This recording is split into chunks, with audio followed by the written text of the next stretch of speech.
Tense সিৰিজৰ মোৰ তৃতীয়টো ভিডিঅ'লৈ আপোনালোকক স্বাগতম জনালোঁ। মোৰ টেন্সৰ বিষয়ে আৰু প্ৰেজেণ্ট ইনডিফিনিট টেন্সৰ বিষয়ে আগৰ যি দুটা ভিডিঅ' সেইটো যদি আপোনালোকে চাবলৈ বিচাৰে তেনেহ'লে তাৰ লিংক মই মোৰ এই ভিডিঅ'টোৰ ডিছক্ৰিপশ্যনত তলত দি দিম, তাত গৈ আপোনালোকে চাব পাৰিব। আৰু আজি আমি প্ৰেজেণ্ট কণ্টিনিউৱাছ টেন্স, প্ৰেজেণ্ট টেন্সৰ চাৰিটা ভাগৰ যি দ্বিতীয়টো ভাগ প্ৰেজেণ্ট কণ্টিনিউৱাছ, সেই ভাগটোৰ বিষয়ে কিছু বহলাই আলোচনা কৰিম। প্ৰেজেণ্ট মানে বৰ্তমান, কণ্টিনিউৱাছ মানে কোনো চলি থকা, প্ৰেজেণ্ট মানে বৰ্তমান আৰু কণ্টিনিউৱাছ চলি থকা। গতিকে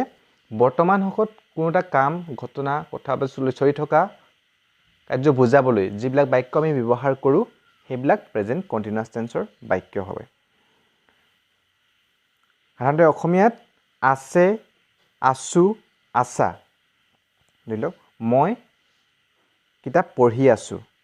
মই ভিডিঅ' চাই আছোঁ, তাই খেলি আছে। যিবিলাক আছে, আছোঁ, আছা সাধাৰণতে তেনেকুৱা শব্দৰে বাক্যটোৰ শেষ হয় অসমীয়া ভাষাৰ, সেইবিলাক প্ৰেজেণ্ট কণ্টিনিউৱাছ টেন্সৰ বাক্য হয়। এতিয়া প্ৰেজেণ্ট কণ্টিনিউৱাছ টেন্সৰ চেণ্টেন্স ফৰ্মেশ্যন, যিটো বাক্যৰ গঠন, তাৰ বিষয়ে আমি আলোচনা কৰোঁ। এতিয়া এটা বাক্যৰ গঠনতকৈ আমি কি ভাগ পাওঁ? Subject, verb, object. ইংৰাজী ক্ষেত্ৰত তেনেকৈ, অসমীয়া হ'লে কৰ্তা, কৰ্ম, ক্ৰিয়া। এই বিষয়ে চেণ্টেন্স ষ্ট্ৰাকচাৰৰ বিষয়ে আমি আমাৰ আগৰ ভিডিঅ'ত কিছু আলোচনা কৰিছোঁ। গতিকে ভিডিঅ'ত আমি সেই বিষয়ে বৰ বেছি আলোচনা নকৰোঁ। এতিয়া আমি ছাবজেক্ট, ভাৰ্ব আৰু অবজেক্ট। এতিয়া প্ৰেজেণ্ট কণ্টিনিউৱাছ টেন্সৰ ক্ষেত্ৰত আমি প্ৰথমতে কি ছাবজেক্ট থাকিব। ছাবজেক্ট যোনটো কৰ্তা, মানে যোনে কামটো কৰিছে। আৰু ইয়াৰ পিছত ছাবজেক্টৰ পিছতে আমি ইয়াত লাগিব কি am, is, are, helping verb বা to be verb. Helping verb কি লাগিব? এম, ইজ আৰু আৰ। Am, is, are. এই এম, ইজ, আৰ তিনিটা হেল্পিং ভাৰ্ব লাগিব, মানে ছাবজেক্ট অনুসাৰে, ছাবজেক্টটো অনুসাৰে এম, ইজ, আৰ তিনিটাৰ ভিতৰত যিহেতু এটা বহাব লাগিব। তাৰপিছত ভাৰ্ব, যিটো মেইন ভাৰ্ব থাকিব, সেইটো ভাৰ্বৰ কিন্তু ফাৰ্ষ্ট ফৰ্ম, যোনটো প্ৰেজেণ্ট পাৰ্টিচিপল বা ভাৰ্বৰ লিষ্টৰ প্ৰথম যিটো ফৰ্ম, ফাৰ্ষ্ট ফৰ্মৰ ভাৰ্বটো বহিব। আৰু ভাৰ্বটোৰ লগত ING কি বহিব? প্ৰধান মেইন, এইটো বহুত ইম্পৰ্টেণ্ট হয়। সেই ভাৰ্বৰ লগত সদায় প্ৰেজেণ্ট কণ্টিনিউৱাছ টেন্সৰ ক্ষেত্ৰত ING লাগিবই। আৰু তাৰপিছতে অবজেক্ট আহিব। এতিয়া এটা বাক্য ল'লোঁ, মই ভাত খাই আছোঁ। কিছু যিকৈ কৈছোঁ আমি, যোনবিলাক নেকি আছোঁ, আছে, এইবিলাক শব্দৰে বাক্যটো শেষ হয়, সেইবিলাক প্ৰেজেণ্ট কণ্টিনিউৱাছ টেন্সৰ বাক্য হয় জেনেৰেলি। এতিয়া ইয়াত মই ভাত খাই আছোঁ, মই ভাত খাই আছোঁ, বৰ্তমান কামটো চলি আছে, সেইবিলাক বাক্য যিহেতু প্ৰেজেণ্ট কণ্টিনিউৱাছ টেন্সৰ বাক্য হয়। ইয়াত আইটো কি? ছাবজেক্ট, যোনে কামটো কৰিছে। আই, তাৰপিছত হেল্পিং ভাৰ্ব বা টু বি ভাৰ্ব, ইয়াত কি বহিছে? এম। আৰু মেইন ভাৰ্ব ইট, ইট মানে খোৱা, যিটো ইট, খোৱা। ইটেন, ইয়াত ভাৰ্বৰ ফাৰ্ষ্ট ফৰ্ম ইট বহিছে। আৰু ভাৰ্বৰ ফাৰ্ষ্ট ফৰ্মত কি বহিছে? ING। ভাৰ্বৰ পিছত ING লাগিবই কণ্টিনিউৱাছ টেন্সৰ ক্ষেত্ৰত। আৰু তাৰপিছত আহিলে অবজেক্ট। এতিয়া দ্বিতীয়টো বাক্য পুনৰ ল'লোঁ, দে আৰ প্লেয়িং। তেওঁলোকে খেলি আছে। তেওঁলোকে খেলি আছে, মই চকুৰ আগত দেখি আছোঁ যে তেওঁলোকে খেলি আছে। কথাটো যেতিয়া বাক্যটো ক'ম, তেওঁলোকে খেলি আছে, সেইটো বৰ্তমান সময়ত এটা কাম চলি থকা কাৰ্য, তেওঁলোকে খেলি আছে, তেনেকুৱা বাক্যবিলাক প্ৰেজেণ্ট কণ্টিনিউৱাছ টেন্সৰ বাক্য হ'ব। ইয়াত ছাবজেক্ট দে, তাৰপিছতে হেল্পিং ভাৰ্ব লাগিব এম, ইজ, আৰু যিকোনো এটা। ইয়াত আমি হেল্পিং ভাৰ্ব আহিলে আৰ, আৰু মেইন ভাৰ্ব প্লেৰ লগত ING, সদায় ভাৰ্বৰ পিছত ING লাগিবই। আৰু তৃতীয়টো বাক্য ল'লোঁ আকৌ, তাই আম খাই আছে, তাই চি ইজ, হেল্পিং ভাৰ্ব আহিলে ইজ, ইটিং, এগেইন ইট মানে খোৱা,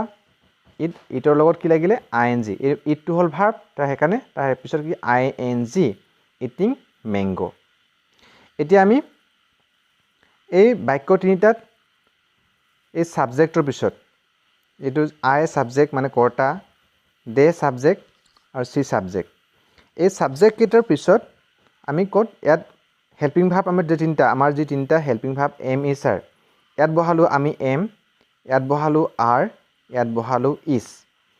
এতিয়া এম ইজ আৰ ক'ত কেনেকৈ বহিব মানে কোনটো ছাবজেক্টৰ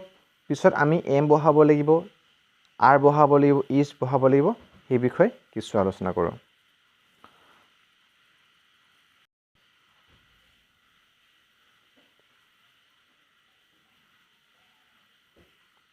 আমি পাৰ্চন যি grammatical person first person second person third person সেই বিষয়ে আগৰ ভিডিঅ'ত কিছু আলোচনা কৰিছিলোঁ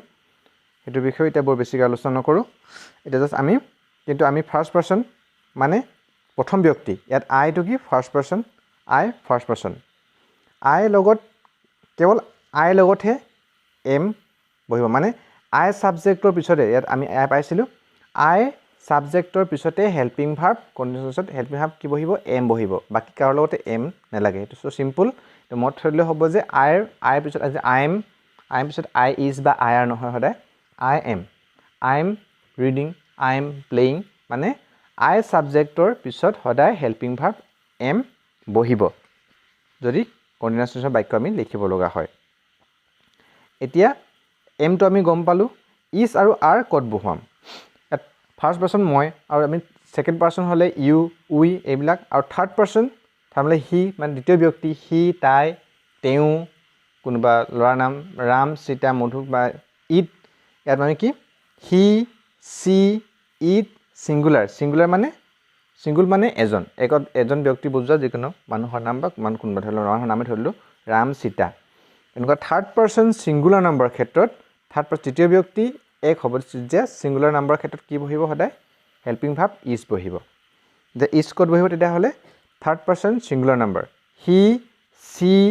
ইট ছিংগুলাৰ মানে মানুহৰ নাম যিকোনো ব্যক্তি এজন হ'লে ৰাম সীতা মধু যিকোনো এনেকুৱা তাৰপিছত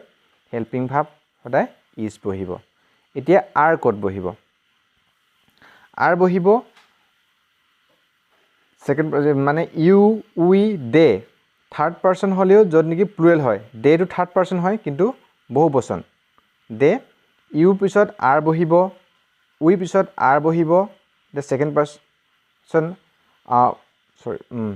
আৰু দে যদি থাৰ্ড পাৰ্চন কিন্তু এই প্লুৰেল হয় মানে বহু বচন দে মানে সিহঁত তেনেকুৱা হ'লে যেতিয়া থাৰ্ড পাৰ্চনৰ প্লুৰেল হ'লে বা প্লুৰেল যিকোনো প্লুৰেল মানে বয়জ ল'ৰাহঁতে গাৰ্ল ছোৱালীবোৰে মানে এনেকুৱা হ'লে যিবিলাক নেকি ইউৰ পিছত আৰ বহিব উইৰ পিছত আৰ বহিব দেৰ পিছত আৰ বহিব আৰু প্লুৰেল মানে boys R playing girls R singing তেনেকুৱা মানে ল'ৰাবিলাকে খেলি আছে তেনেকুৱা যিবিলাক প্লুৰেল বহু বচনৰ ছাবজেক্ট থাকিব তাৰপিছত আমি সদায় আৰ হেল্পিং ভাৰ্ব ব্যৱহাৰ কৰিম এতিয়া আমি প্ৰেজেণ্ট কণ্টিনিউৱাছ টেন্সৰ বাক্যৰ গঠন subject am is are helping verb ভাৰ্বৰ পিছত মানে ভাৰ্বৰ যিটো ভাৰ্ব ফাৰ্ষ্ট ফৰ্ম তাৰ লগত আই এন জি আৰু অবজেক্ট এইটো গম পালোঁ মানে ভাৰ্বৰ সদায় আই এন জি লাগিব আৰু helping verb am is are যিকোনো এটা লাগিব আৰু লগতে এম ইজ আৰ ক'ত কেনেকৈ ব্যৱহাৰ কোনটো ছাবজেক্টৰ পিছত এম ইজ আৰ ব্যৱহাৰ হয় সেইটো বিষয়ে আমি আলোচনা কৰিলোঁ এতিয়া আমি প্ৰেজেণ্ট কণ্টিনিউৱাছ টেন্সৰ আৰু কিছুমান বৈশিষ্ট্যৰ বিষয়ে আলোচনা কৰোঁ এতিয়া প্ৰেজেণ্ট টেন্সৰ আন বৈশিষ্ট্যসমূহ আন বাক্যবিলাক কেনেকুৱা ধৰণৰ এতিয়া দুটা বাক্য লৈছোঁ I am going to Delhi টুমৰো মই অহাকালি দেলহিলৈ গৈ আছোঁ আৰু এটা বাক্য ল'লোঁ হি is coming here next morning তেওঁ কালি ৰাতিপুৱা ইয়ালৈ আহি আছে এতিয়া I am going to Delhi টুমৰো মই অহাকালি দেলহিলৈ গৈ আছোঁ এতিয়া আমি কি কৈছোঁ প্ৰেজেণ্ট কণ্টিনিউৱাছ টেন্সৰ বাক্যবিলাক কেনেকুৱা ধৰণৰ হয় যিবিলাক কাৰ্য বা কাম নেকি বৰ্তমান সময়ত চলি আছে হৈ আছে আমি চকুত দেখিছোঁ যে ধৰি লওক মই পঢ়ি আছোঁ বৰ্তমান সময় হৈ আছে তেওঁ গৈ আছে বৰ্তমান গৈ আছে আমি চকুৰ সন্মুখত দেখিছোঁ তেওঁ গৈ আছে তেনেকুৱাবিলাক বাক্য কি হ'ব প্ৰেজেণ্ট কণ্টিনিউৱাছ টেন্সৰ কিন্তু ইয়াত অহাকালি I am going to Delhi টুমৰো অহাকালি মই দেলহিলৈ গৈ আছোঁ কিন্তু বৰ্তমান হৈ থকা নাই অহাকালি হ'ব সেইটো বাক্য কেনেকৈ প্ৰেজেণ্ট কণ্টিনিউৱাছ টেন্সৰ বাক্য হ'ল ইয়াত কৈছে an action that plan or arrange to take place in near future মানে যিকোনো এটা কাম যদি অনাগত ভৱিষ্যত হ'বলৈ গৈ আছে মানে এনেকুৱা পৰিকল্পনা কৰা হৈছে বা আমি এৰেঞ্জ কৰি লৈছোঁ প্লেনিং কৰি লৈছোঁ যে হ'বলৈ কিবা এটা কাম আমি কৰিম তেনেকুৱা ধৰণৰ বাক্যও প্ৰেজেণ্ট কণ্টিনিউয়াছ টেন্সৰ ভিতৰত পৰে ইয়াত I am going to Delhi I am I to subject I এমৰ পিছত হেল্পিং ভাৰ্ব আমি বি ভাৰ্ব কি লাগে বুলি কৈছোঁ আমি গম পালোঁ এম লাগে আৰু গ' টু ছাবজেক্টৰ পিছত কণ্টিনিউয়াছ টেন্সৰ হ'বলৈ হ'লে সদায় আই এন জি লাগিব গতিকে এইটো প্ৰেজেণ্ট কণ্টিনিউয়াছ টেন্সৰ যিটো সেন্টেন্স স্ট্ৰাকচাৰ বা বাক্যৰ যিটো গঠন বা ফৰ্ম সেইটো আমি ইয়াত সম্পূৰ্ণ দেখিছোঁ গতিকে এইটো প্ৰেজেণ্ট কণ্টিনিউয়াছ টেন্সৰ বাক্য কিন্তু টুমৰো অহা লাগিলে আমি হয়তো অকণ কনফিউজ লাগিব পাৰে কিন্তু ইয়াত কোৱা হৈছে যে যিবিলাক ঘটনা নেকি আমি বা কাৰ্য আমি পৰিকল্পিতভাৱে কৰিব এটা কাম বা ঘটনা হ'ব বুলি আমি ঠিক কৰি লওঁ পৰিকল্পনা কৰি লওঁ বা ভৱিষ্যতে হ'লেও মানে কিন্তু অদূৰ ভৱিষ্যতে নহয় মানে খুব সোনকালে তেনেকুৱা এটা আমি কৰিম হ'বলৈ গৈ আছে তেনেকুৱা বাক্যবিলাক প্ৰেজেণ্ট কণ্টিনিউয়াছ টেন্সৰ ভিতৰত পৰিব এতিয়া he is coming here next morning তেনেকুৱা বাক্যবিলাক এতিয়া আৰু কৈছোঁ ধৰি লওক আৰু দুটা বাক্য ল'লোঁ pollution is increasing day by day কি pollution is increasing day by day pollution মানে প্ৰদূষণ দিনে দিনে ইনক্ৰিজ মানে বৃদ্ধি বাঢ়ি যোৱা pollution is increasing day by day মানে যোনটো বা আৰু এটা বাক্য ল'লোঁ COVID-19 disease is increasing this days COVID-19 disease is increasing in these days মানে কৰোণা ভাইৰাছ বৰ্তমান সময়ত বাঢ়ি গৈ আছে যিবিলাক মানে কি pollution is increasing day by day প্ৰদূষণ দিনে দিনে বাঢ়ি গৈ আছে যিবিলাক অনগোয়িং প্ৰচেছ বুলি কৈছে যিবিলাক মানে চলি গৈ আছে হৈ আছে তেনেকুৱা ধৰণৰ কাৰ্য বা ঘটনাবিলাকো আমি প্ৰেজেণ্ট কণ্টিনিউয়াছ টেন্সৰ বাক্যৰ যোগেদি প্ৰকাশ কৰিব পাৰোঁ বা কৰোঁ প্ৰদূষণ is increasing day by day COVID-19 disease is increasing this days এনেকুৱা ধৰণৰ বাক্যবিলাক যিবিলাক মানে বৰ্তমানে চলি আছে হৈ আছে এন অনগোয়িং প্ৰচেছ মানে চলি থকা কাৰ্য সেনেকুৱাবিলাক কাৰ্যও বা ঘটনাও আমি প্ৰেজেণ্ট কণ্টিনিউয়াছ টেন্সৰ বাক্যৰ যোগেদি প্ৰকাশ কৰোঁ এতিয়া আৰু এটা বাক্য ইয়াত ল'লোঁ don't disturb I am reading এইটো ডোণ্ট ডিষ্টাৰ্ব এইটো ইম্পাৰেটিভ চেণ্টেন্সৰ বাক্য হয় ইম্পাৰেটিভ চেণ্টেন্স অপটেটিভ চেণ্টেন্স কি সেই বিষয়লৈ আমি বেলেগকৈ আলোচনা কৰিম কিন্তু গম পাই লওঁ যিবিলাক নেকি আদেশমূলক বা অনুৰোধমূলক বাক্য সেইবিলাক ইম্পাৰেটিভ চেণ্টেন্স বুলি কোৱা হয় এতিয়া ডোণ্ট ডিষ্টাৰ্ব আমনি নকৰিবা সেইটো ধৰি লওক আদেশমূলক হ'ব পাৰে বা অনুৰোধমূলক এনেকুৱাবিলাক বাক্যৰ পিছৰ বা আগৰ অংশটো এতিয়া don't disturb comma I am reading ইয়াত পিছৰ ভাগ হৈছে এনেকুৱা ধৰণৰ বাক্যৰ যদি ডোণ্ট ডিষ্টাৰ্বটো যদি শেষত থাকিলে I am reading don't disturb তেতিয়াহ'লে আগৰ ভাগটো হ'লহেঁতেন তেতিয়াহ'লে এনেকুৱাবিলাক যিবিলাক ইম্পাৰেটিভ চেণ্টেন্সৰ বাক্য হয় সেইবিলাকো প্ৰেজেণ্ট তাৰ পিছৰ ভাগটো প্ৰেজেণ্ট কণ্টিনিউয়াছ টেন্সৰ বাক্য বা প্ৰেজেণ্ট কণ্টিনিউয়াছ টেন্সৰ ফৰ্মত আমি লিখিব লাগিব পৰীক্ষাৰ দৃষ্টিকোণৰ পৰা এই ধৰণৰ don't disturb I am reading এইবিলাক বাক্য খুব গুৰুত্বপূৰ্ণ কাৰণ এইবিলাক পৰীক্ষাবিলাকত যেতিয়া কাৰেক্ট টেন্স আহে এনেকুৱা ধৰণৰ বাক্যই আমি দেখিবলৈ পাওঁ এতিয়া আমি প্ৰেজেণ্ট কণ্টিনিউয়াছ টেন্সৰ বিষয়ে এটা থুলমূল বা প্ৰায়বিলাক কথাই আমি বুজি পালোঁ বা জানিব পাৰিলোঁ যদি কিবা ডাউট আহে তেতিয়াহ'লে মোৰ ভিডিঅ'টোৰ কমেণ্ট বক্সত আপোনালোকে গৈ লিখিব পাৰিব এতিয়া আমি প্ৰেজেণ্ট কণ্টিনিউয়াছ টেন্সৰ এক্সাম বা পৰীক্ষাৰ দৃষ্টিকোণেৰে আহিব পৰা কিছুমান এনেই থুলমূল দুটামান কুৱেশ্যন আমি এতিয়া চাওঁ এতিয়া চেষ্টা কৰিব যাতে নিজে চেষ্টা কৰি এতিয়া ভিডিঅ'টো চাই থকাৰ সময়তে হয়তো প'জ কৰি আপোনালোকে সেইটো কাৰেক্ট কৰিব চেষ্টা কৰিব পাৰিব নতুবা মই অলপ পিছতেই তাৰ এনচাৰবিলাকো কৈ দিম এতিয়া কাৰেক্ট টেন্স ধৰি ল'লোঁ এতিয়া ইয়াত এটা ফাৰ্ষ্ট বাক্য পালোঁ কি the boy ব্ৰেকেটত slip don't disturb হিম এই বাক্যটো আমি অলপ আগতেই আলোচনা কৰিছিলোঁ দ্য বয় ইয়াত ভাৰ্বটো যিটো ভাৰ্ব হয় দ্য বয় ভাৰ্বটো ব্ৰেকেটত ৰাখিছে মানে এইটো টেন্সটো আমি শুদ্ধ ফৰ্মত লিখিব লাগে বাক্যটো ডোণ্ট ডিষ্টাৰ্ব হিম আমি যদি ডোণ্ট ডিষ্টাৰ্ব হিম এইটো কি কৈছিলে এটা ইম্পাৰেটিভ চেণ্টেন্স আদেশ বা অনুৰোধমূলক বাক্য এনেকুৱা বাক্যৰ ক্ষেত্ৰত যদি আগৰ অংশ পিছৰ অংশ যি বাক্য সেইটো প্ৰেজেণ্ট কণ্টিনিউয়াছ টেন্সৰ বাক্য হ'ব এতিয়া যে আমি এইটো শুদ্ধ কৰিবলৈ যাওঁ তেনেহ'লে কি হ'ব তেনেহ'লে কি হ'ব দ্য বয় এইটো the boy subject the boy এইটো the boy third person singular number হয় দ্য বয় বয় ল'ৰাটো singular number third person boy singular number যদি বয়ছ হয় তেতিয়াহ'লে আৰ লাগিলেহেঁতেন কিন্তু বয় ইয়াত এছ নাই বয়ছ হ'লে কি লাগিব থাৰ্ড পাৰ্চন যদি প্লুৰেল নাম্বাৰ তেতিয়াহ'লে তাত হয়তো আৰ লাগিব কিন্তু এইটো থাৰ্ড পাৰ্চন ছিংগুলাৰ নাম্বাৰ হয় গতিকে দ্য বয়ৰ পিছত কি লাগিব ইজ লাগিব দ্য বয় ইজ শ্লিপ শ্লিপটো কি হয় ভাৰ্ব হয় মেইন ভাৰ্ব শ্লিপ আৰু তাৰ লগত লাগিব ING the boy sleeping don't disturb him এইটো হৈ গ'ল এটা নাহিলে her examination days begin tomorrow her examination days begin tomorrow এই ইয়াত ভাৰ্বটো বেগত ৰাখিছে এইটো শুদ্ধ কৰিব লাগে তাইৰ পৰীক্ষা আৰম্ভ হ'ব অহাকালি অহাকালি হ'লে ফিউচাৰ মানে অহাকালি কিন্তু আমি কি কৈছোঁ যদি নিয়েৰ ফিউচাৰ মানে কোনোবা কাৰোবাৰ হ'বলৈ গৈ আছে হ'বলৈ গৈছে সেনেকুৱা ধৰণৰ বাক্যৰ ভিতৰত কি হ'ব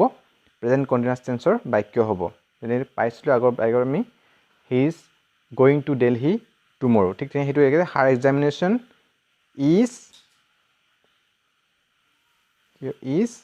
বিগিনৰ য'ত কি লাগিব ING বিগিনিং টুমৰো ৰাইট আৰু তাৰপিছত আহিলে দ্বিতীয়টো আহিলে the girls play in the field now ইয়াৰ এটা এই বাক্যটোত দ্য ছোৱালীবিলাকে বা ছোৱালীবোৰে প্লে মানে খেলি থকা ফিল্ড খেলপথাৰত নাও ইয়াত অতি মন কৰিবলৈ কথা হ'ল নাও এই নাও পৰীক্ষাৰ দৃষ্টিকোণত কৈছোঁ যদি এক্সামৰ ক্ষেত্ৰত এই নাও যদি থাকে এই নাও এতিয়া নাও যদি থাকে এটা বাক্যত তেতিয়াহ'লে আমি সেই বাক্যটো প্ৰেজেণ্ট কণ্টিনিউৱাছ টেন্সৰ বাক্য বুলি ধৰি ল'ব পাৰোঁ এটা বাক্য দিয়া থাকিলে পৰীক্ষাত বিভিন্ন টেন্সৰ বাক্য দিয়া থাকিব ফৰ্মৰ বাক্য দিয়া থাকিব আৰু সেইটো আমি প্ৰেজেণ্ট কণ্টিনিউৱাছ টেন্সৰ বাক্য হয়নে নহয় কেনেকৈ বুজিব পাৰিম হয়তো কিন্তু প্ৰেজেণ্ট কণ্টিনিউৱাছ বাক্য বুলি আমি বুজিবলৈ কিছু ক্ষেত্ৰত অসুবিধা হ'ব পাৰে তেতিয়া যদি বুজি পাওঁ যে এইটো প্ৰেজেণ্ট কণ্টিনিউৱাছ টেন্সৰ বাক্য তেতিয়াহ'লে আমি প্ৰেজেণ্ট কণ্টিনিউৱাছ টেন্সৰ যিটো বাক্যৰ গঠন তেতিয়া সেইটো আমি বুজো কি subject plus helping verb plus ভাৰ্বৰ লগত ING সেইটো আমি যদি জানো তেতিয়াহ'লে আমি পটককৈ এনচাৰটো শুদ্ধ ৰাখিব পাৰিম এতিয়া আমি কৈছোঁ যে যদি বাক্যটোত নাও থাকে তেতিয়াহ'লে সেই বাক্যটো প্ৰেজেণ্ট কণ্টিনিউৱাছ টেন্সৰ বাক্য হ'ব এতিয়া প্ৰেজেণ্ট কণ্টিনিউৱাছ টেন্সৰ কি হ'ব ছাবজেক্ট থাকিলে ছাবজেক্টৰ পিছত আমি কি হ'ব হেল্পিং ভাৰ্ব কিবা লাগিব SR ইয়াত কি হ'ব ছাবজেক্টৰ পিছত কি লাগিব দ্য গাৰ্লছৰ পিছত ইজ লাগিবনে যেনেকৈ বয় ইয়াত বয়ৰ পিছত কি লাগিব বয় ইজ শ্লিপিং ইয়াত ইজ লাগিলে বয় ইজ শ্লিপিং এই গাৰ্লছৰ পিছত ইজ লাগিবনে আৰ লাগিব এতিয়া এই গাৰ্লছটোৰ পিছত লাগিব কি আৰ কি কাৰণে আৰ লাগিব প্লুৰেল নাম্বাৰ বহু বচন মই কৈছোঁ থাৰ্ড পাৰ্চন হয় যদি থাৰ্ড পাৰ্চন প্লুৰেল নাম্বাৰ হয় এইটো singular number third person singular number যদি থাৰ্ড পাৰ্চন ছিংগুলাৰ নাম্বাৰ হয় তাৰ লগত ইজ লাগিব আৰু ছিংগুলাৰ নাম্বাৰ মানে একক বচন যদি এজন আৰু থাৰ্ড পাৰ্চন যদি বহু বচন হয় প্লুৰেল নাম্বাৰ গাৰ্লছ বুলি ক'লে এছটো আছে গাৰ্লছ মানে বহু বচন বুলি আছে গতিকে যদি থাৰ্ড পাৰ্চন প্লুৰেল নাম্বাৰ হয় তাৰ লগত আৰ বহিব তেতিয়াহ'লে ইয়াত কি হ'ব the girls R playing Plato verb হয় তাৰ লগত কি লাগিব ING playing girls R playing in the field নাও থাকিলে কি কৈছোঁ প্ৰেজেণ্ট কণ্টিনিউৱাছ টেন্সৰ বাক্য হয় বুলি আমি কৈছোঁ এতিয়া তাৰপিছত আহিলে hurry up the taxi dress wait hurry up সোনকালে কৰা এইটো বাক্যৰ নিচিনা do not disturb him do not disturb him তেওঁ আমনি নকৰিবা অনুৰোধ হ'ব পাৰে আদেশ হ'ব পাৰে এইটো একেই হ'ব হাৰি আদেশে হ'ব এইটো আদেশমূলক তাক ডিষ্টাৰ্ব নিদিবি নকৰিবা তেনেকুৱা ধৰণৰ হাৰি আপ সোনকালে কৰা হাৰি আপ মানে সোনকালে কৰা ৰিকুৱেষ্ট কৰিছে বা আদেশ দিছে দ্য টেক্সি মানে এইটো ইম্পাৰেটিভ চেণ্টেন্সৰ বাক্য হাৰি আপ দ্য টেক্সি যদি ইম্পাৰেটিভ সেন্টেন্সৰ বাক্য হয় তেতিয়াহ'লে কি কৰিব এইটো প্ৰেজেন্ট কন্টিনিউয়াছ টেন্সৰ বাক্য হ'ব হাৰি আপ ডোন্ট ডিস্টাৰ্ব এনেকুৱা ধৰণৰ যদি শব্দ বাক্য থাকে তেতিয়াহ'লে গম পাবলৈ আমি সেইটো প্ৰেজেন্ট কন্টিনিউয়াছ টেন্সৰ বাক্য যদি প্ৰেজেন্ট কন্টিনিউয়াছ টেন্সৰ বাক্য হয় তেতিয়াহ'লে কি হ'ব হাৰি আপ দ্য টেক্সি কি হ'ব টেক্সিৰ পিছত কি হ'ব ইজ ৱেইটৰ পিছত কি লাগিব ভাৰ্ব ৱেইট টু ভাৰ্ব হয় তাৰ পিছত কি লাগিব ing টেক্সি ইজ ৱেইটিং এতিয়া লাষ্ট আৰু এটা বাক্য আছে it was very humid yesterday but it rain now ঠিক আছে it was very humid yesterday but it rain now মানে এইটো হামিদ মানে একচুৱেলি গুমা আমি অকণমান গুমা বুলি কওঁ বতৰটো গুমা আছিলে কিন্তু এতিয়া ৰেইন মানে এতিয়া বৰষুণ দিছে নাও কি কৈছে আমি যদি নাও থাকে তেতিয়াহ'লে আমি কি কৰিম সেইটো প্ৰেজেন্ট কন্টিনিউয়াছ টেন্সৰ বাক্য বুলি গম পাম তো it was very humid yesterday but it থাকিলে তাৰপিছত হেল্পিং ভাৰ্ব কি লাগিব বি ভাৰ্ব ইটৰ পিছত লাগে ইজ তেতিয়াহ'লে বাট ইট ইজ ৰেইনটো ভাৰ্ব হয় ভাৰ্বত কি লাগিব ing ৰেইনিং নাও এতিয়া প্ৰেজেন্ট কন্টিনিউয়াছ টেন্সৰ বিষয়ে আমি আলোচনা কৰিলোঁ যদি কিবা ভিডিঅ'ত কিবা থাকি গৈছে তেতিয়াহ'লে মোক তলত কমেণ্ট বক্সত লিখিব পাৰে বা মোৰ ভুলবিলাক আপোনালোকে ছাজেশ্যন কৰিব পাৰে কিবা থাকি গৈছে আৰু যদি আপোনালোকৰ ভিডিঅ'টো ভাল লাগিছে তেতিয়াহ'লে প্লিজ এই ভিডিঅ'টোক আন বন্ধু বান্ধৱীলৈ শ্বেয়াৰ কৰিব আৰু লগতে চেনেলটো ছাবস্ক্ৰাইব কৰি দিব থেংক ইউ আৰু নেক্সট ভিডিঅ'টো মই প্ৰেজেন্ট পাৰফেক্ট টেন্সৰ ওপৰত লৈ আহিম ধন্যবাদ